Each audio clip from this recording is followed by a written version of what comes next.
Well, there are way more stories from behind the scenes of Passion of the Christ. Now, in my last video, we talked about some of the weird and strange things that were going on behind the scenes of this movie, but that's not all.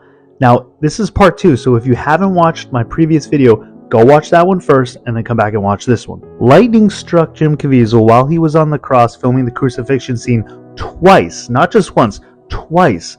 But it also struck an assistant director, and it struck him on the same day that it struck Jim Caviezel. The same day. Now, you heard about lightning never striking twice in the same place. How about striking 2 different people on the same day? I mean, that is got to be so incredibly rare. And not only that, but lightning struck just feet away from where Jim Caviezel was giving his performance during the Olivet Discourse scene. Now, the crew said there were no clouds in the sky. It wasn't a rainy day. It just came out of nowhere and struck the ground, almost was it like God saying this is where he stood, this is where it actually happened? Of course, we have no way of knowing that, but it struck feet away from that. So this thing was had lightning all over the place. Now, there's a creepy scene during the Passion of the Christ that most people don't even know has spiritual undertones. Remember this pale figure that was holding this creepy looking baby while Jesus was being scourged? Well, that was Satan, and obviously the baby is not normal.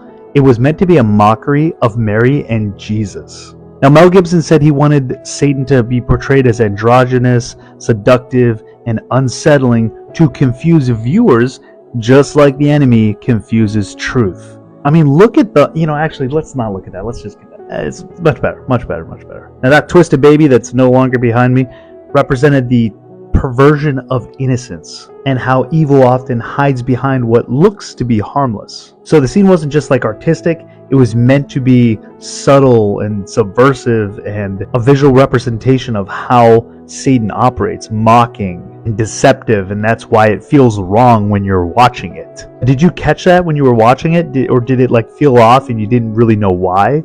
Well, there you go, that's why. Now, do you want the creepiest story from the set? Follow for part 3 because it's the darkest one yet.